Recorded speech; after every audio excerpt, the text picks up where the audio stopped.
제가 이렇게 먼 거리에서 할 수 있느냐라는 질문이에요.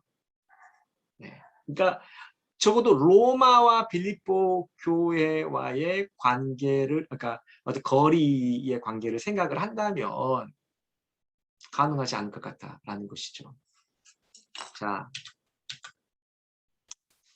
그래서 이러한 이유 때문에 빌립보와 거리상 가장 가까운 장소를 생각하는데 그것 중 한 곳이 가이사랴입니다. 가이사랴. 네. 그런데 바울이 가이사랴에서 약 2년을 이제 보냈기 때문이거든요. 그러니까 사도행전 24장에 보면. 그러나 빌립보와 가이사랴 거리 역시 만만치 않아요. 빌립보서 1장 12절에서 14절 는 바울이 이 서신을 기록하고 있었던 그곳의 교회가 왕성했음을 보여주거든요. 예를 들면 형제들아 내가 당한 일이 도리어 복음 전파에 진전이 된 줄을 너희가 알기를 원하노라.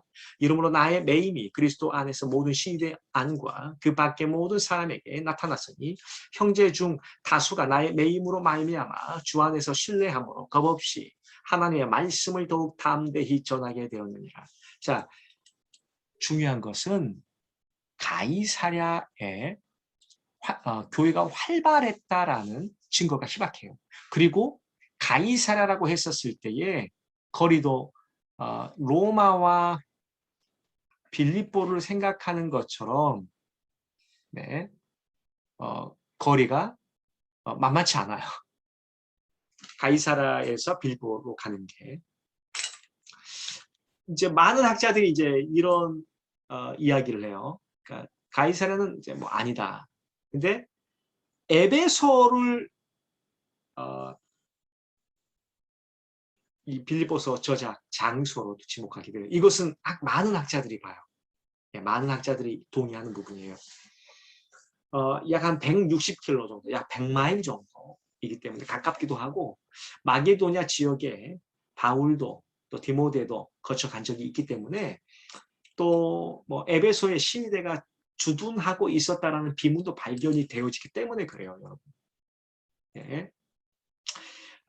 그러나 이제 가장 뭐 좋은 장소이긴 한데 좀 아쉬운 것은 에베소 지역에 투옥되었다라는 분명한 진술이 나타나진 않아요. 물론 네, 디모데 후서를 보면 그러니까 우리 투옥을 여러 번 그러니까 많은 고초와 박해와 많은 것들을 경험했을 바울을 염두한다면 충분히 가능하죠. 그런데 직접적으로 에베소 지역에 투옥되었다라는 어떤 분명한 진술이 없다는 것이 가장 아쉬운 어떤 대목이라고 할 수 있겠습니다.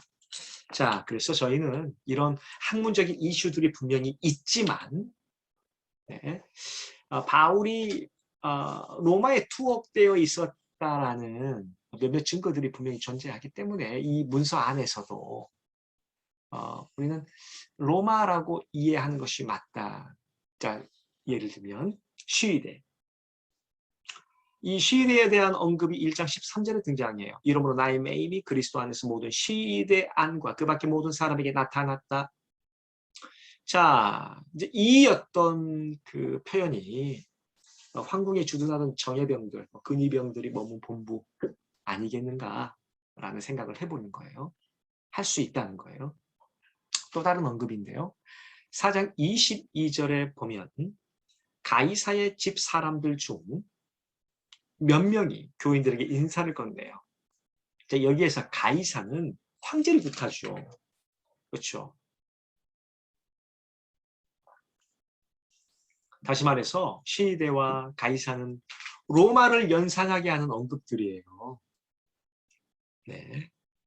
또한 바티칸 사본의 1차 편집자와 마르시온 서문의 주석에 추가된 나눠주에 보면 빌립보 교인들은 마게도냐 사람들이다. 이들은 진리의 말씀을 받아 믿음에 굳게 섰다. 그 사도가 그들을 칭찬하며 로마의 감옥 안에서 편지를 적었다라는 또 진술도 발견하게 되거든요. 그렇기 때문에 이걸 무리하게 근거 없이 다른 장소로 보는 건 아니지 않느냐라는 생각입니다. 그렇죠? 자, 여러분 학문적인 이슈 넘버 2, 두 번째 것을 살펴보도록 하겠습니다. 자, 빌립보서 2장 6절에서 11절입니다. 자, 많은 학자들이 이 단락에 대하여서 연구해 왔습니다. 실제로 이제 피터 오브라이언이라는 학자가 물론 자신의 주석에서 이에 대하여 수많은 연구 자료들을 제시하기도 해요. 한번 살펴보면 좋을 것 같아요. 일반적으로 바울이 초기 교회에서 함께 불렀던 고백을 가져온다고 대부분의 학자들은 이해를 하고 있어요. 네, 이제 이에 대한 몇 가지 이유들이 분명하거든요. 자, 여러분 이 부분에 대하여서 충분히 동의할 수 있어요. 무슨 말이냐면 절대 오해하지 마세요. 그러니까 빌립보서 2장 6절에서 11절까지가 바울이 쓰지 않은 것이라고 말하는 게 아니에요. 바울이 기록한 거죠. 바울이 기록한 거예요. 근데 그 당시에 함께 고백했을 고백이라는 거죠. 함께 불렀던 고백. 여러분과 제가 예배할 때 여러분 사도신경 하잖아요. 예, 사도신경. 사도신경 같이 고백하잖아요. 예, 이렇게 고백하는 건 뭐예요? 여러분과 제가 같은 신앙, 같은 고백을 하고 있기 때문이에요.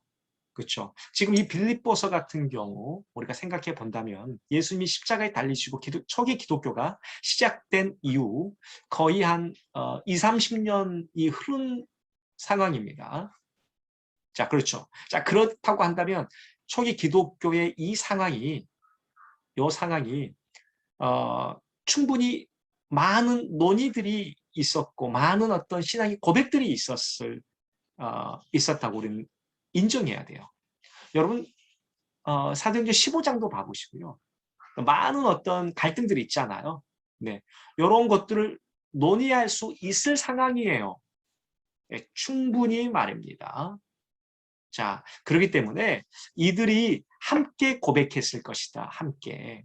그런 그 고백들이라고 생각하면 돼요. 특별히 이에 대한 몇 가지 이유, 즉 빌립보서 2장 6절과 11절이 그 당시에 고백이었다라고 이야기할 수 있는 이유가 무엇이냐. 네. 무엇보다도 리듬이 살아있어요. 그리고 대구법이 있고 시적인 느낌을 줘요. 그리고 이 단락은 관계대명사로 시작을 하는데요. 호스라는 것으로. 문법적으로 뭐 그리스도 예수와 문법적으로 분명히 관련이 있지만 6절부터 시작된 내용이 갑작스럽다고 할 수 있거든요. 이런 거 말이죠. 자, 바울의 서신들 안에서 이 단락의 내용이 그대로 나타나지는 않나요? 서신들 안에서 예수의 십자가 죽음은 나타나지만 그 이해의 내용들은 이곳에서만 등장을 하는 거예요. 예, 그러니까는 갑작스럽기도 하고 어떤 내용적인 측면에서도 충분히 이거 그 당대의 고백이었다라고 이야기를 할 수 있는 것이에요. 단 우리가 이제 논의해야 되는 건 뭐냐면 고민해야 될 부분은 뭐냐면 자 2장 6절에서 11절 이 전과 후가 있을 거 아니에요. 이 전과 후가 어떠한 관계가 있는지를 생각해 보는 거예요. 이 관계. 자, 무슨 말이냐면 문맥적으로 2장 6절에서 11절을 가지고 왔을 때 바울이 앞에 전후 문맥을 충분히 고려했느냐 안 했느냐라는 것이 학자들이 던지는 중요한 질문이에요. 우리는 이렇게 고려할 수 있습니다.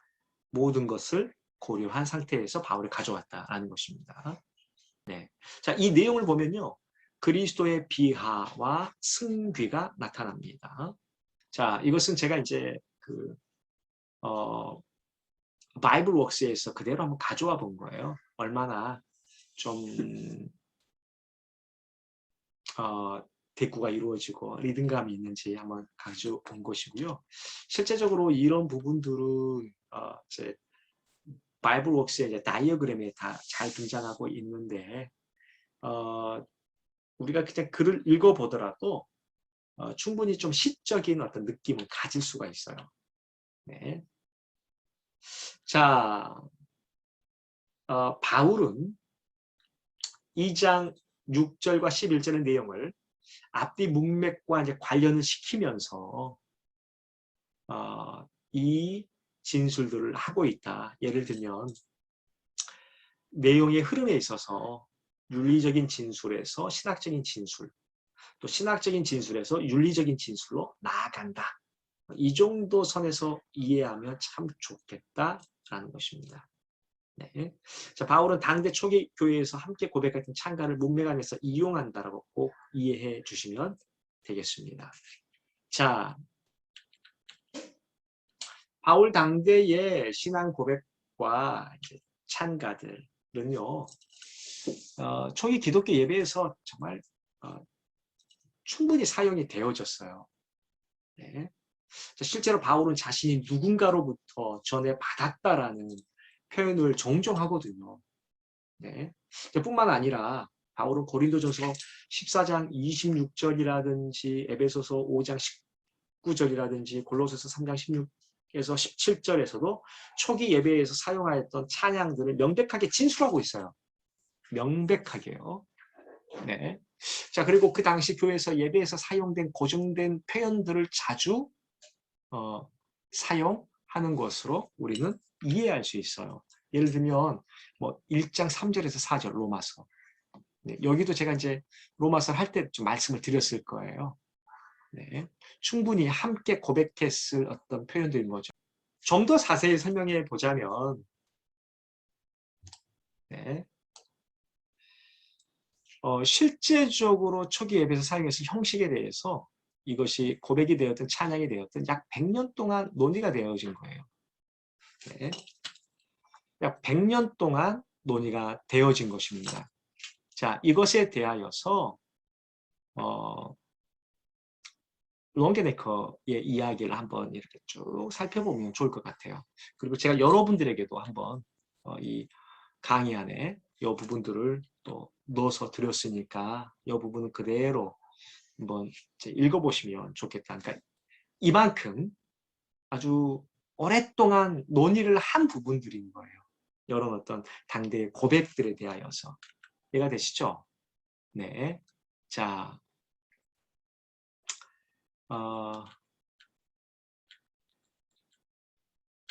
자, 이제 빌립보서를 이해하는 데 있어서 지금 이제 학문적인 차원을 우리가 살펴보았다면 이제 서신의 차원에서 이 부분들을 한번 이해를 했으면 좋겠습니다. 자, 서신의 형식의 이해하면서 바라본 빌립보서. 이 서신의 형식의 이해하면서 바라본 빌립보서, 이 장르를 우리가 이야기하고자 하는 것이잖아요. 네. 그래서 이러한 이해만 갖고 있어도 성경을 이해하는 데 있어서 충분히 엄청난 어떤 이해를 가질 수 있을 것이다. 충분히 말씀드릴 수 있어요. 자, 빌립보서의 구조입니다. 서두 부분 1장 1절에서 2절까지고요. 감사달락은 3절에서 11절까지입니다. 그리고 본론 부분이에요. 네, 1장 12절에서 4장 7절. 자, 맺은말 부분입니다. 4장 8절에서 23절이 되겠습니다. 자,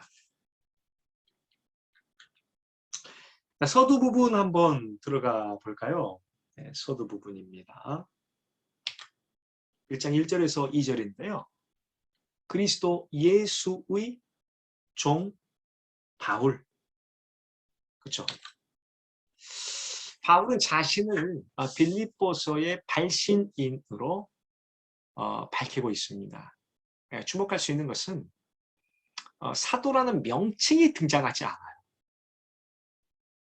가령 뭐 로마서라든지 고린도 전서라든지 고린도 후서라든지 뭐 갈라디아서라든지 에베소서, 골로새서, 디모데 전서, 후서, 디도서의 경우에는 사도라는 명칭이 나타나요. 자, 즉 사도라는 명칭의 유무에 따라서 저희는 많은 것들을 생각할 수 있어요. 그러니까 편지 전체의 어떤 상황을 생각해 볼 수 있어요. 자, 바울은 자신의 사도적인 권위를 강조해야 하는 상황에서 주로 사용하는 것이 사도예요. 그러나 빌립보서를 시작하면서 사도라는 명칭에 이제 부제가 등장하지 않아요. 아마 이것은 바울과 빌립보 교인들과의 이 관계가 좀 친밀한 관계이지 않았을까라는 생각을 좀 하게 되는 것입니다. 자, 공동 발신인으로서 디모데가 또 이제 이렇게 언급이 되어지고 있거든요. 자, 디모데를 언급한 이유는 바울이 2차 전도 여행 이후부터 디모데와 함께 하였고, 디모데는 바울의 사역의 현장에서 너무너무나 중요한 역할을 담당했던 사람이에요. 네. 바울은 여러 문제들 때문에 자신이 세운 교회들이 어려움에 당한다는 소식을 듣곤 했었습니다. 그렇죠. 네. 그럼에도 그가 움직일 수 없는 상황일 경우에는 디모데를 보내요. 그리고 자신의 권면을 전달해요. 빌립보 교회도 마찬가지입니다. 그만큼 바울에게 있어서 이 디모데는 없어서는 안 되는 사역자예요. 동역자예요. 네, 이제 디모데 전서 후서 할 때 이제 디모데를 부르는 어떤 그 표현들이 있거든요. 네. 아마도 이 빌립보 교회와 이 디모데, 이 두 존재는 바울에게 있어서 너무너무나 중요한 존재였을 것이다. 자, 어쨌든 이 디모데는요, 빌립보서 2장 19절에서 24절에서도 바울은 자신을 대신해서 디모데를 빌립보 교회에 보내고 있어요. 내가 디모데를 속히 너희에게 보내기를 주 안에서 바람은 너희의 사정을 알므로 안위를 받으려 함이니 이는 뜻을 같이 하여 너희 사정을 진실히 생각할 자가 이 밖에 내게 없음이라. 그들이 다 자기 일을 구하고 그리스도 예수의 일을 구하지 아니하되 디모데의 연단을 너희가 안하니 자식이 아버지에게 함같이 나와 함께 복음을 위하여 수고하였느니라. 그러므로 내가 내 일이 어떻게 될지를 보아서 곧 이 사람을 보내기를 바라고 나도 속히 가게 될 것을 주 안에서 확신하노라. 예. 분명히 바울이 빌립보서를 기록했었을 때 말입니다. 디모데가 함께하고 있었고 디모데와 빌립보 교회의 친밀한 관계를 고려해서 바울은 디모데를 공동 발신인으로 내세우고 있다라는 것입니다. 네. 이거 꼭 기억해 주셔야 돼요. 자, 이 공동 저자라는 표현은 조금 아니에요. 단순히 이제 디모데를 언급함으로써 두 가지 효과를 보는 거예요. 설득을 위한 거예요. 네, 설득. 두 번째, 이 서신을 전달할 수 있는 이 두 개의 어떤 의도도 가능해요. 네, 그러니까 첫 번째 것은 무조건이고요. 두 번째 것은 가능하다는 이야기입니다. 일반적으로. 자, 그러니까 디모데가 갖고 있는 이 빌립보 교회와의 이 관계, 바울과 빌립보 교회와 갖는 관계와 또 다른 어떤 관계가 되겠죠. 충분히.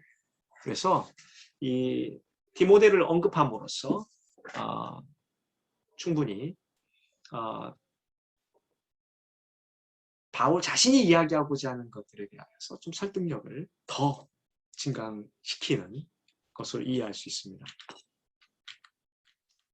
자, 그리스도 예수 안에서 빌립보에 사는 모든 성도와 또한 감독들과 집사들에게 이게 수신이 관용어구거든요. 네. 자, 여러분, 빌립보가 여기에요, 여기.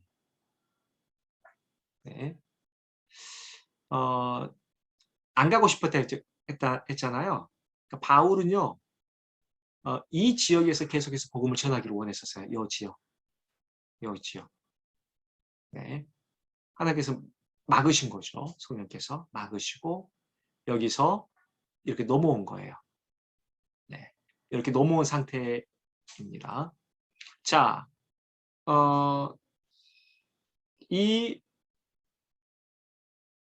바울이 빌립보를 지금 지칭할 때 그리스도 예수 안에 있는 빌립보에 사는 모든 성도와 또한 감독들과 집사들에게 그런 이야기를 하는데요. 자, 이 수신인을 강조하는 구는요, 헬라어로 보면 엔 크리스토브 예수입니다. 이 표현은 바울과 디모데를 수식하는 표현과 똑같아요. 그렇죠?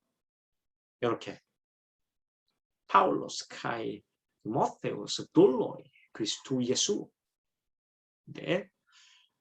똑같은 어떤 그 대구의 형식을 가지면서 이 수신인도 역시 바울과 디모데와 같은 어떤 예수 그리스도에 속한 예수 그리스도 안에 있는 존재들로 이야기하고 있음을 보게 되는 것이에요.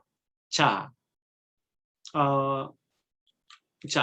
그리스도 예수 안에서라는 표현이죠. 네. 저희가 고린도전서, 고린도후서 할 때 여러분 살펴보았었잖아요. 빌립보에 사는 하나님의 교회가 아니고, 그렇죠? 고린도에 있는 하나님의 교회라고 이야기했었잖아요. 여기 지금 빌립보에 있는 하나님의 교회라고 이야기하지 않습니다. 네, 그렇죠? 그러니까 그리스도 예수 안에 있는 빌립보에 사는 성도, 모든 성도. 이렇게 이야기를 하는 것이에요. 자, 이것도 중요한 어떤 표현이죠. 자, 감사달락을 한번 보겠습니다, 여러분. 1장 3절에서 11절까지인데요. 빌립보서에는 감사달락이 존재해요. 유카리스토로 시작하는 감사의 진술. 나의 하나님께 감사하며.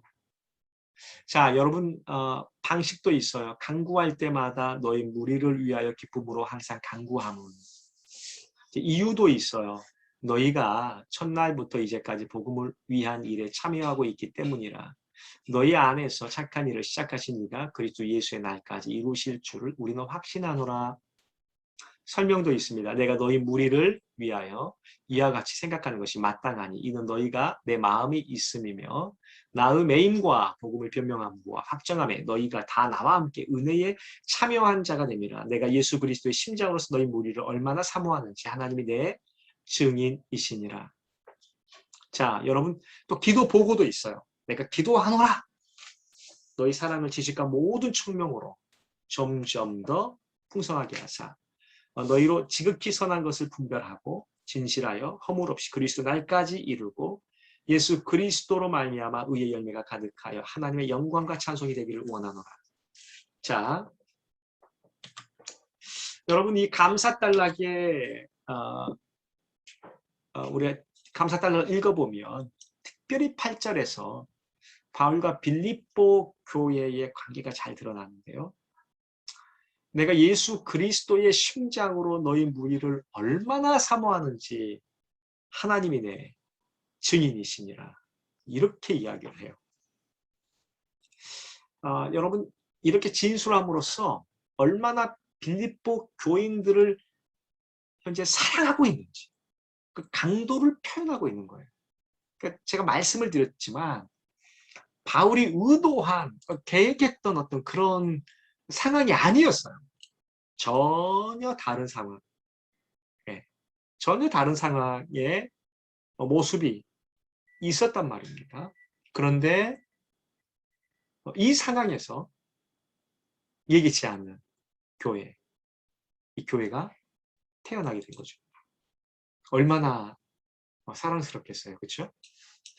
자, 목회적인 기능 또는 고면하는 기능. 목회자로서 바울은 이 빌립보 교인들을 향하여서 바울은 교인들이 복음을 받아들인 이후부터 계속 복음을 위한 일에 적극적으로 참여하고 있다는 것에 격려하고 있고요. 동시에 이들 안에서 시작된 구원의 역사가 흔들림 없이 마지막까지 도달할 것임을 확신하고 있어요. 바울의 이러한 격려와 확신은 이들이 더욱더 복음을 위한 삶에 진력하게 만들었을 것입니다. 또 그리고 그는 계속해서 이들이 자신과 복음 사역에 동참하고 있음을 진술하면서 이들이 변함없는 동역자임을 나타내고 있습니다. 자, 바울은 그들이 마지막 날에 이르기까지 사랑, 지식, 분별력이 더해지길 원하고 있고 삶 속에서 새 시대의 백성으로서 올바로 세워지길 간절히 바라고 있는 것이에요. 또한 예수 그리스도를 통한 의의 열매가 가득하길 간절히 소망하고 있습니다. 여러분, 이 바울의 이 모습을 보면 실제적으로 우리 그 주의 종들이, 주의 사역자들이 정말 도전받을 만한 것들이 참 많아요. 네. 그러니까 복음에 있어서만큼은 단호하고 복음에 있어서만큼은 어떠한 타협이 있지 않았지만 교인들을 향한 마음, 교회를 향한 이 마음은 정말 강력해요. 네. 목회자로서, 복음 전도자로서, 사도로서 최선으로 한 성도들을 바라보고 그 약한 교회들을 바라보고 나아가는 것들을 보면 정말 우리가 신실하게 주의 사역을 감당해야 하는 그런 도전들과도 연결이 되어지는 것이에요. 자, 본론 부분에서 다룰 내용을 미리 보여주는 기능이 이 안에 있습니다. 자, 5절에 보면 너희가 첫날부터 이제까지 복음을 위한 일에 참여하고 라는 표현이 있어요. 네. 자, 이것은요, 여러분, 1장 12절에서 26절, 그리고 3장 17절에서 4장 1절까지예요. 네.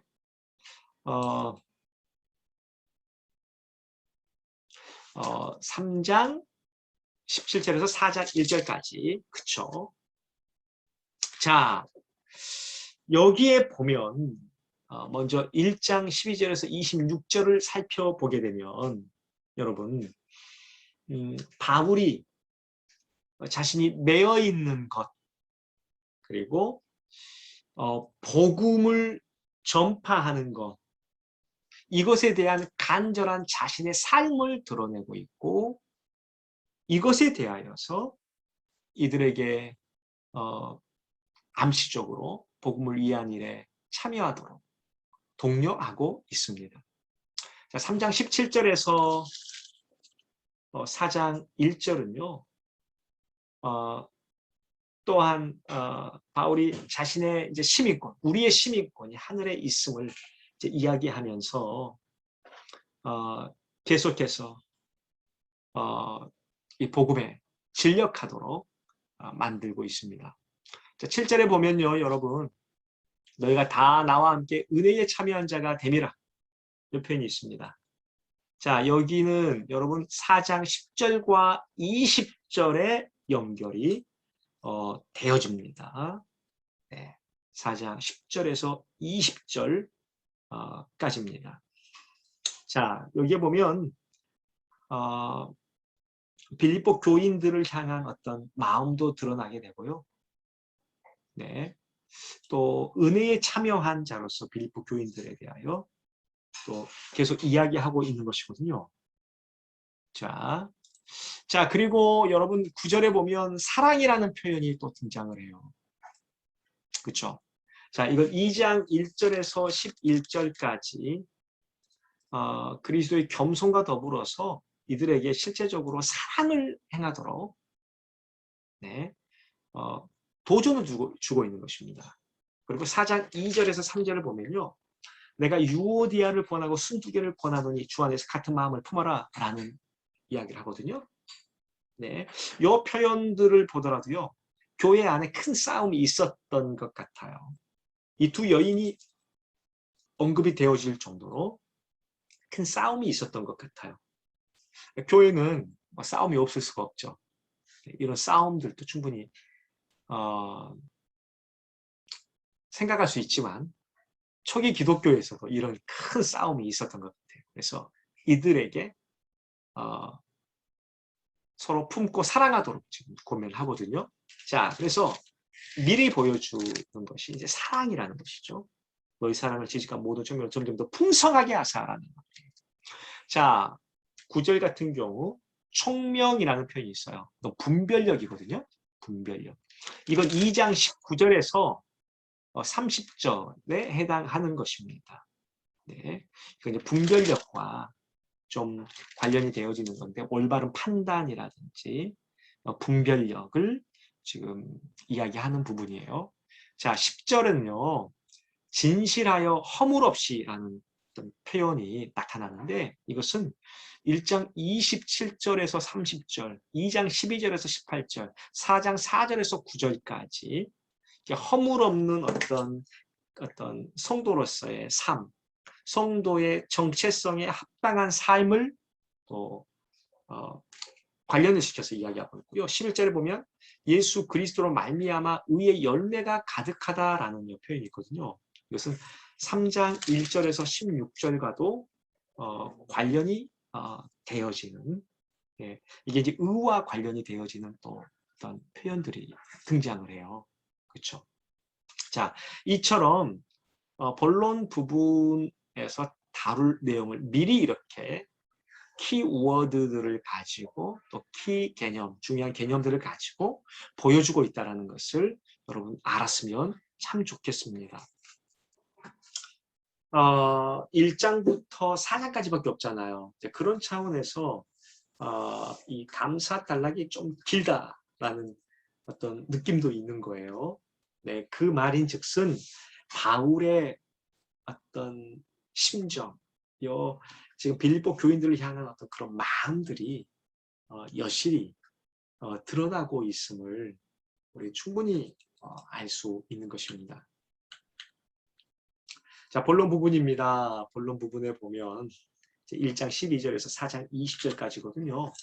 여기 안에는 방금처럼 중요한 개념들이 본론에 다 심겨져 있고 이것들을 나열을 하고 설명하는 데 있어서 중간중간 들어져 있는 여러 어떤 요소들이에요. 네, 송령들이 등장을 합니다. 초기 기독교 예배에서 자주 사용되었을 어떤 송령. 하나님 곧 우리 아버지께 세세 무궁토록 영광을 돌릴지어다. 아멘. 이런 표현들이 많죠. 또 신앙 고백문과 찬가가 또 등장을 이렇게 이제 또 하고 있고요. 제가 이 부분은 조금 전에 설명을 드렸었어요. 이제 맺은 말 부분입니다. 맺은 말 부분은요. 학자들의 이견이 좀 있어요. 4장 8절부터 봐야 되느냐 아니면 이제 마지막에 있는 21절로 봐야 되는 것이냐 이런 어떤 이견들이 존재하는 건 분명해요. 그런데 4장 8절에서 9절로 보면 좋겠다라는 것이고요. 자, 이 구절들에는 토로이폰, 끝으로라는 표현이 등장을 해요. 또 형제들아라는 표현이 등장을 하거든요. 네, 고린도후서 끝맺음을 시작할 때처럼 이 두 표현이 등장하는 것처럼 말입니다. 다 등장해요. 자, 그래서 이제 이 4장 8절 9절을 공고 부분이라고 생각하고 또 평강의 축도를 4장 9절로 평강이 하나님이 너희와 함께 계시리라 이렇게 좀 이해할 수 있을 것 같고요. 4장 이제 10절 같은 경우 어떤 자필의 어떤 직접적으로 갈라디아서처럼 로마서처럼 직접적으로 어메니어시스가 등장하진 않지만 대서자가 등장하지는 않지만 이런 어떤 내가 주 안에서 크게 기뻐함은이라는 이 표현들을 가지고 실제적으로 자신에 대한 어떤 표현들을 함으로써 자필의 역할을 하고 있지 않겠는가 생각을 좀 해볼 수 있습니다. 자, 여러분 4장 10절에서 20절까지는요. 기쁨의 이제 관용 어구들이거든요. 기쁨의 표현들인데요. 이 부분도 또 이제 볼 수 있을 것 같고, 또 인사말이 이제 또 등장해요. 4장 21절에서 22절, 그리고 4장 23절 같은 경우는 이제 은혜의 축도가 등장을 합니다. 그래서 여러분 이 맺은말 부분이 사실은 이 바울 서신, 다른 서신들에서 나타나는 보편적인 어떤 모습과는 살짝 다른 감이 없잖아 있어요. 좀 약간 느슨하다라는 느낌이 없잖아 있습니다. 그러나 이 형태도로 이제 바라봐 주시면 좋을 것 같습니다. 귀한 여러분들, 이렇게 또 빌립보서를 저희가 한번 살펴보았습니다. 편지 하나하나를 우리가 정복해 갈 때 저는 여러분들에게 큰 그림을 단지 보여드리는 것뿐이에요.